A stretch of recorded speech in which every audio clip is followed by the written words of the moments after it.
welcome. Thank you for coming. I'm just going to quickly introduce myself again. My name is Krishna. I founded a fund called Crane, based in London. We invest in AI, data, open source, and developer-first companies. We've been doing that since 2016, and we invest only at the seed stage, and we do that all across Europe. And I am, very excited to be here today. The concept of an operator investor is something that's existed for quite a while in the US, but it's only something that is, I'd say, a more recent phenomenon here in Europe. Probably become more prevalent in the last 6 to 8 years. And the logic has been that if you've been a founder or operator, you are able to identify good companies better than not so good ones. You're able to support founders better than perhaps those who haven't got operating experience. I had a little bit before I started my venture career. I've been doing investing for 23 years, but it's a pleasure to have someone who's kind of the inverse of me in many ways. He's been building companies for about 15 to 20 years. Yeah, 3 companies. And I'm going to get Sergio to introduce himself, but I'm really excited to be able to have this conversation with him on what makes an operator's perspective when looking at potential investee companies kind of somewhat different or contrast to someone who hasn't operated a business before. Sergio, please introduce yourself. Thank you, Chris. So it's a pleasure. So my name is Sergio. I've started 3 different companies during my career. The 3 of them are the intersection between data and taking better decisions. So the first one is called Visuality. It's a data visualization studio. We work on what we call stories that matter. From that company, we spin off another company which is called Carto, formerly known as CartoDB. It's a software as a service company for location intelligence. So we raised in total more than 120 million. Last round was led by Inside Venture Partners.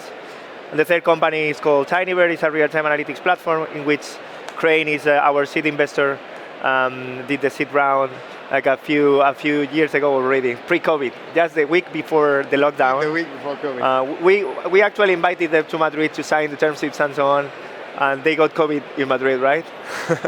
Was our present. Was for celebrating. It was for celebrating our term sheet.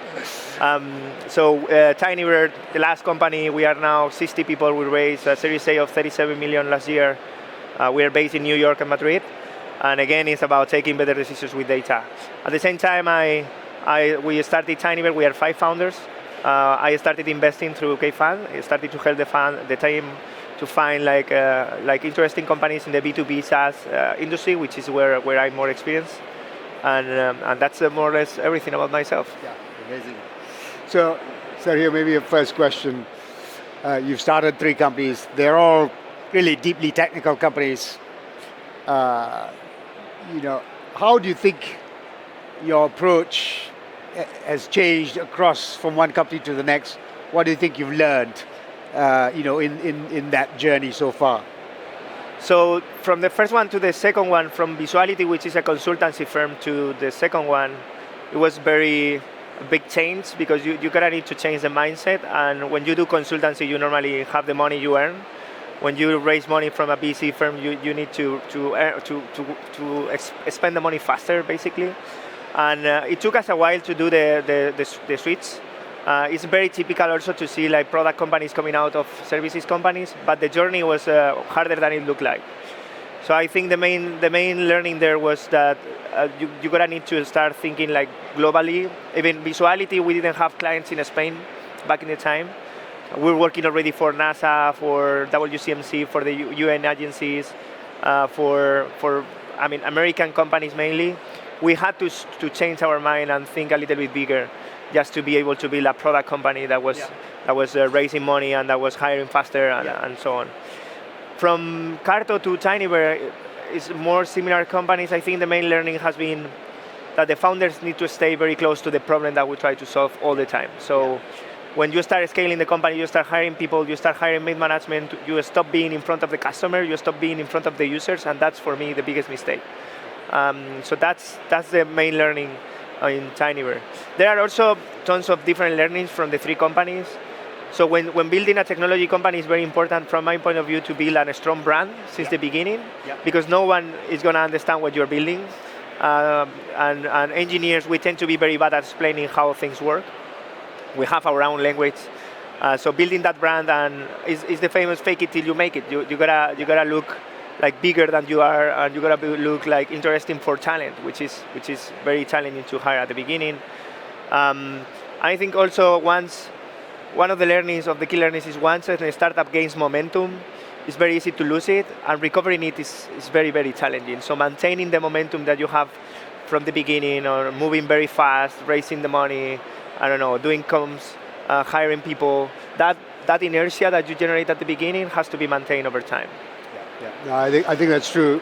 It's interesting you say branding wise. You know, one of the things that we worked on with you early on at Tinybird is to figure out that positioning and that messaging, to just make sure that the language of the customer is really what the company tries to present, rather than the language of the engineer, which is the default of technical founders, right? And it's a continuous project. It never ends, right? Exactly. You gotta have to evolve your positioning continuously as the category matures, and you need to stay relevant for the industry. So if you aren't relevant, you won't be able to hire the best talent in the market. You won't be able to close big deals, big logos, and so on. Absolutely. Now to the kind of alternative question: what were some of the mistakes you think you made in the journey across the last 3 companies?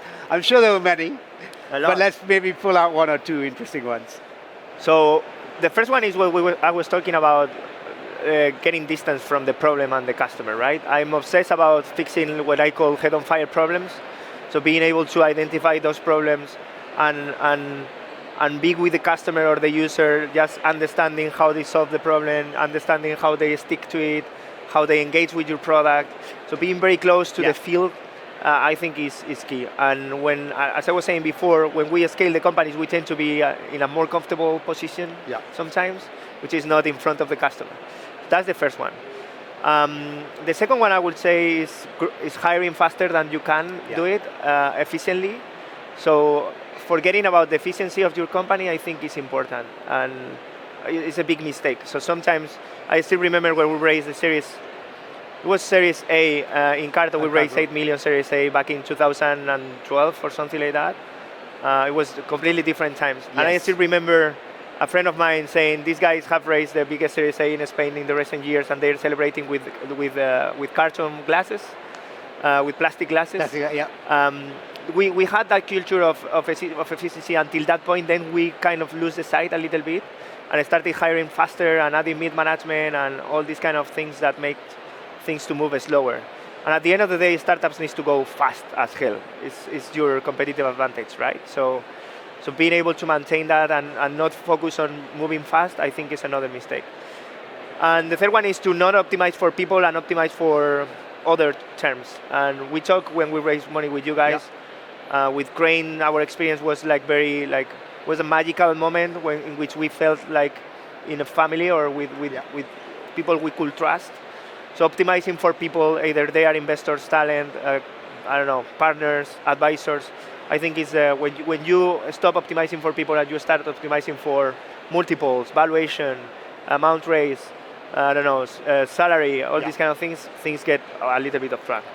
Obviously, I couldn't agree more, because for us someone said to me yesterday, so your firm is called Crane, and you've invested in Tinybird. That must have been an interesting moment, because 2 bird analogies, but it really was love at first sight. We were totally convinced that this was a team we wanted to work with, because the values were the same, the approach to how you build a company, how you think about constructing a funding round it was never, I didn't feel like a negotiation. It always felt like a conversation. It's because we didn't negotiate. No, we didn't.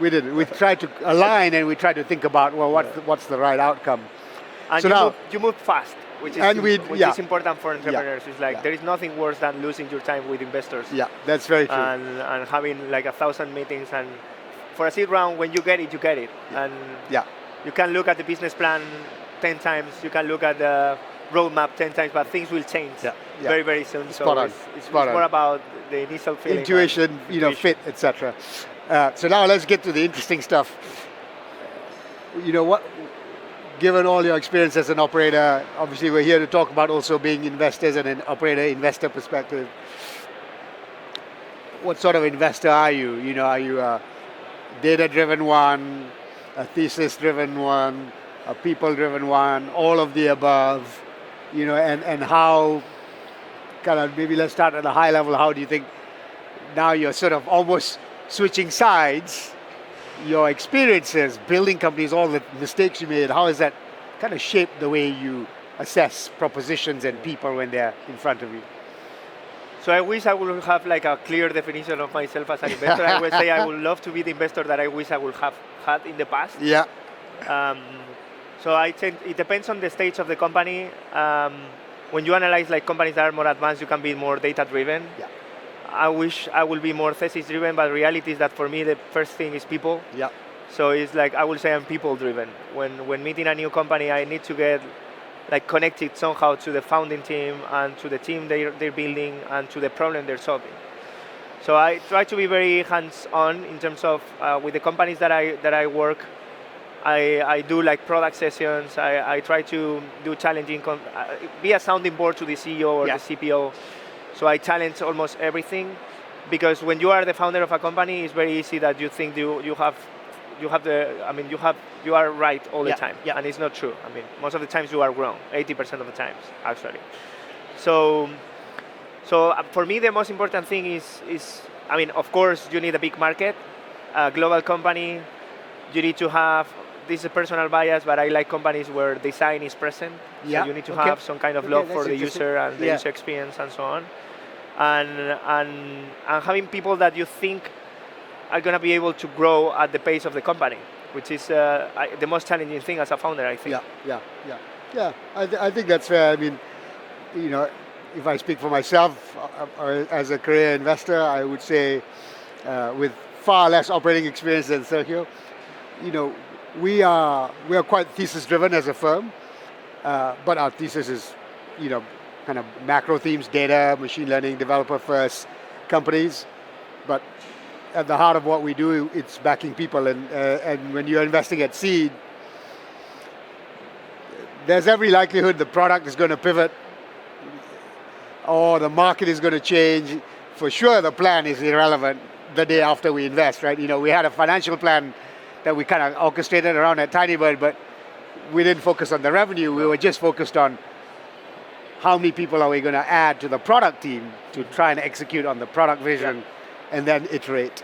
Let's talk about team maybe a little bit. We've covered market size and other attributes. When you look at the teams that are investing, that you might consider investing in, do you kind of look for attributes that you can identify with? Do you look for things that you saw in your many co-founders and look for how they might be present in one or more individuals? How do you think about teams specifically? Sorry.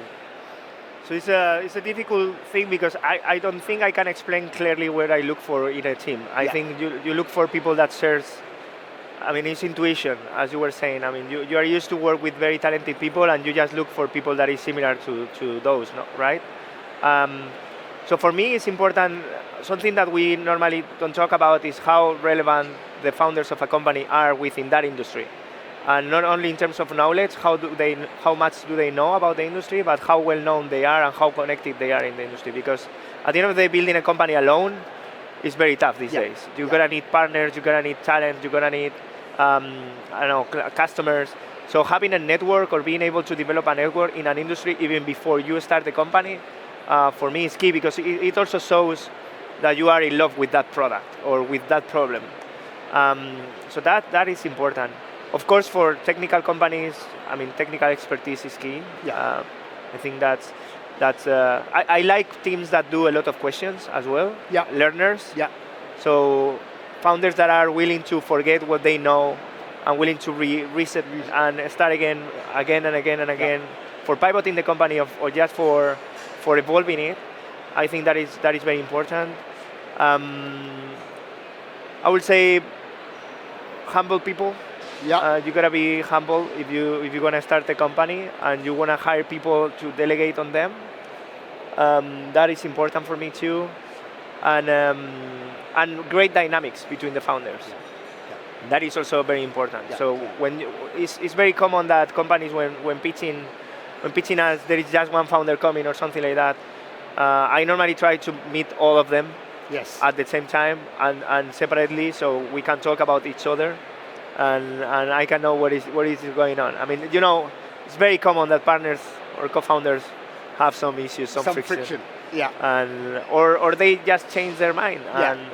and leaving a company as a co-founder or as a founder is a tough moment too. It is very hard. It's interesting your point about solo founders. I don't know whether we've just not picked well, but our experience when we've invested in teams with only one founder, they've struggled because of that lack of, a Support. sparring partner, someone to support, someone to challenge.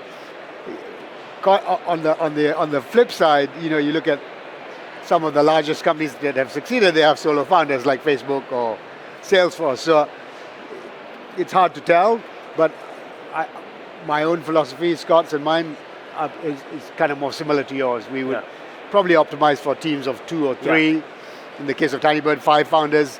Somewhat unusual for us. I think it's the first time we've ever invested in a company with 5 founders, but we found that the chemistry was fantastic. The way that you dealt with some of the challenging questions that we were debating, even at that term sheet stage, gave us full confidence that we were investing in a team that were comfortable in their own skins, understood what each party brought to the table, your strengths, your weaknesses, how to support each other, and I think it was valuable. There was a common sense of wartime. Yes. For me, that is also very important in founding teams. Yeah. So there are a couple of good examples in the K-Fund portfolio. So there is Factorial, which is the latest Spanish unicorn. I mean, these guys are in continuous wartime. Yes. You see how they operate the company, and Bernat and Jordi, they're amazing, and Pau, they're amazing founders. But they have this, I mean, it doesn't matter how big the company is, that they are all the time thinking about doing new stuff and moving very, very fast and generating even technical depth in interchange of giving value to the customers. So having that dynamic between the founders and being aligned on this is wartime, we're going to do whatever it takes is very interesting. The other company is called Abacum, and that summarizes pretty well what I like about the founding teams. So Jorge and Julio are the founders of this company. Jorge is formerly CFO of Wallapop, of TravelPerk, a lot of big companies in Spain. Julio is a former investment banker. So they were both raising money with a deck for a competitor to Excel, basically, for forecasting and so on. They had amazing industry knowledge. They were already solving the problem with a Notion page with a Google Sheets embedded on it. They were solving that problem for potential customers while figuring out how the product will look like. And that even before having the company, they had a deck. So that sense of, they were so hungry back in the time, and they were so convinced that they would be able to solve the problem. That wartime mode, in Spanish I call navajeo, which is like, it's like you do whatever it takes for getting what you need, what you want. One of the things when we have teams pitch was, you can't really, there's no formal definition, but I describe what you just articulated, the single word, which is the person truly an entrepreneur?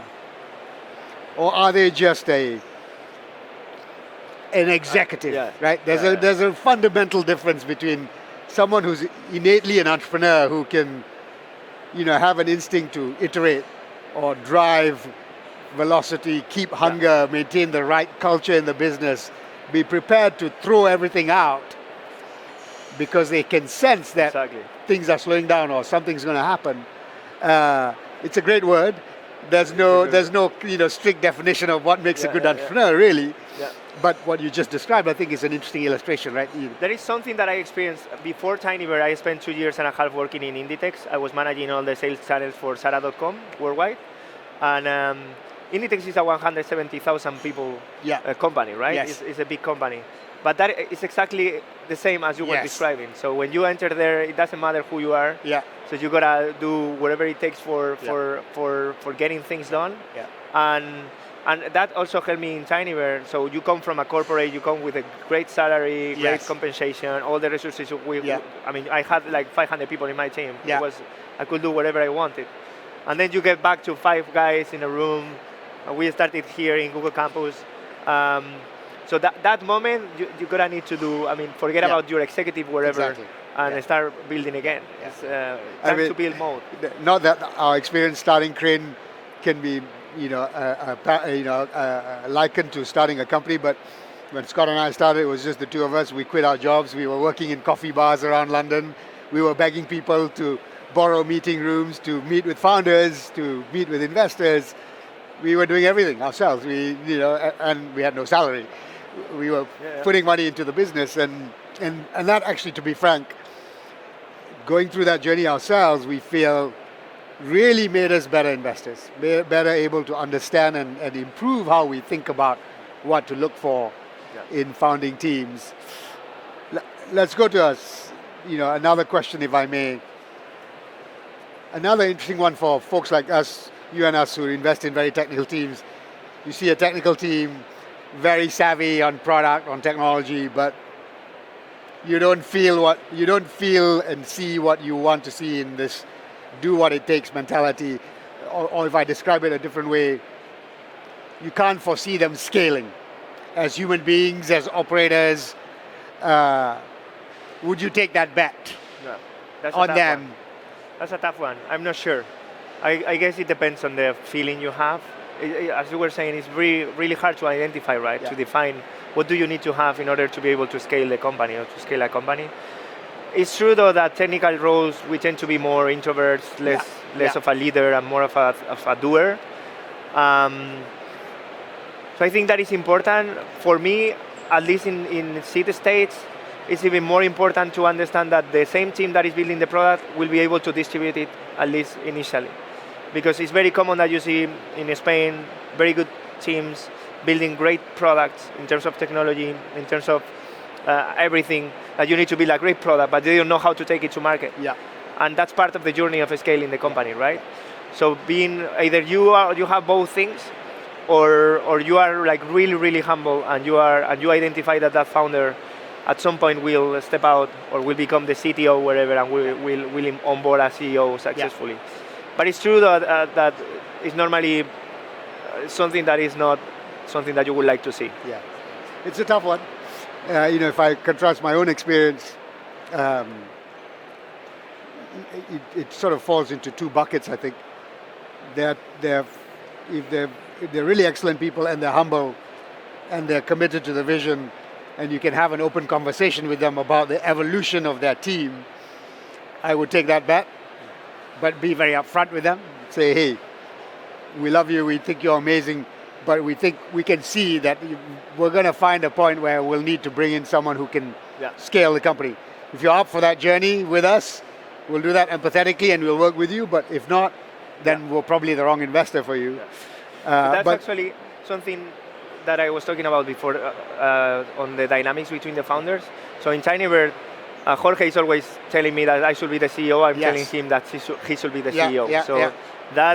That capacity of having partners that you feel safe with and saying, I mean, we will see. I mean, whatever it takes, whatever the company needs. But having people that is flexible enough and can adapt to the different needs of the company is also very important. It's but I think we go back to one adjective you use, which is central to how we like to operate and how we try to build our firm. In order to do that, you have to have humility. You have to be humble. It's a rare commodity, unfortunately, because being an entrepreneur also requires a level of self-confidence to believe in something that no one else believes in, right? And sometimes people forget that you can do that without being arrogant, and I think humility counts for a lot. We've got another 4 minutes. 4 minutes. So I've been asking you all the questions. I'm going to let you throw some at me instead and turn the tables on me. It's like asking my seed investor. Look at that. I don't know. I mean, I think one of the things that I think is more special about Crane is the thesis-driven kind of approach. Yeah. Thank you. But you guys invest a lot in pre-revenue companies. I guess some people here will be pre-revenue as well. So how important it is for you to go for, I mean, when you invest in a team that is pre-revenue, Yes. how long you wait until having the first dollar in the bank Yeah. coming from a client? Actually, that's a very good question.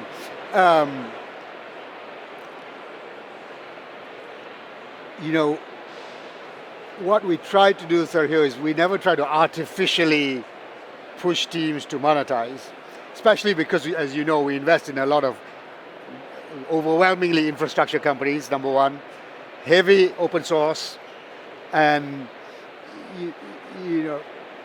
it's finding the balance, I would say. So we have some companies in our portfolio, as an example, I think you know Neil and Say from Axiom. It was almost 3 years before they started monetizing, 3 years after we invested, versus another company in our portfolio. Actually, it wasn't an open source company.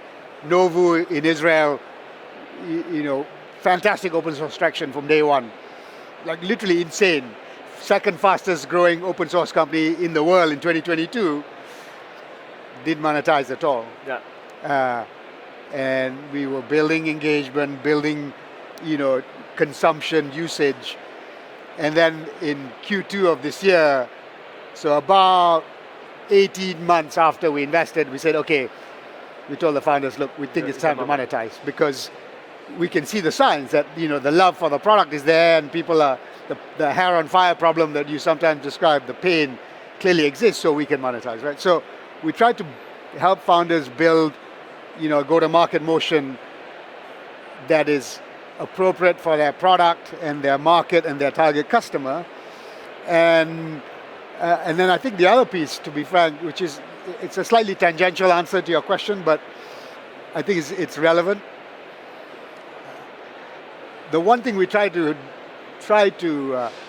do consistently in that journey to when to monetize is to help founders understand that the product won't sell itself. Exactly. Because very technical founders especially have this misconception that if you build a great product, people will buy it, people will pay for it. And better than anyone, that's completely not true, right? Now, you might have different monetization motions, a bottom-up motion or a top-down motion. Our humble opinion is you need to think about both if you're selling an infrastructure product, but that's the other thing we try and do. And if we do our jobs well in supporting founders, to figure that out, it will become very obvious that it's time to monetize. Right? One last question. Yes, we were talking about our ages before, our age. Yes. How old were we? Yes. So how do you see age on the founders of your portfolio? Because one of the things that we realized when we were starting Tinybear is that being a little bit older than we were when starting Carto, for example, was an advantage, not necessarily a problem. Yeah. How do you see that? Yeah, it's a fantastic question. When I started my VC career in 1999, he's a bit older than me. Yes, unfortunately, I'm a bit older than you. I started in 99, and actually the founders I met, they didn't look like you. They certainly didn't start companies at the age you started your first company. Most of them were probably your age now, first-time founders, been in a role for 15, 20 years. 30. Right? 30 years. 30 years old. I wish. And the appetite was different, right? If I look at the Crane portfolio, across our two funds, I think the average age of the founders is late 20s to early 30s. The truth is, from our perspective, we don't really care about how old the person is. The youngest founder I've backed ever, 2019, in late 2019, I invested in a 17-year-old founder who was building probably the most technical company in our portfolio. He's building a next-generation brain-computer interface technology, which is non-invasive, right? Wow. He dropped out of school at 14. He taught himself to code. He then taught himself machine learning, and then he taught himself neuroscience. And he came up with this concept that, I can do neuroscience with machine learning to non-invasively, monitor brain signals. 3 years later, they have a prototype for a medical application that can literally monitor intracranial pressure, they call it, right? So that's one extreme. In December last year, I invested in a company where that company's been around for 10 years. And the CEO is, he wasn't the founding CEO, but he's been effectively the founding CEO.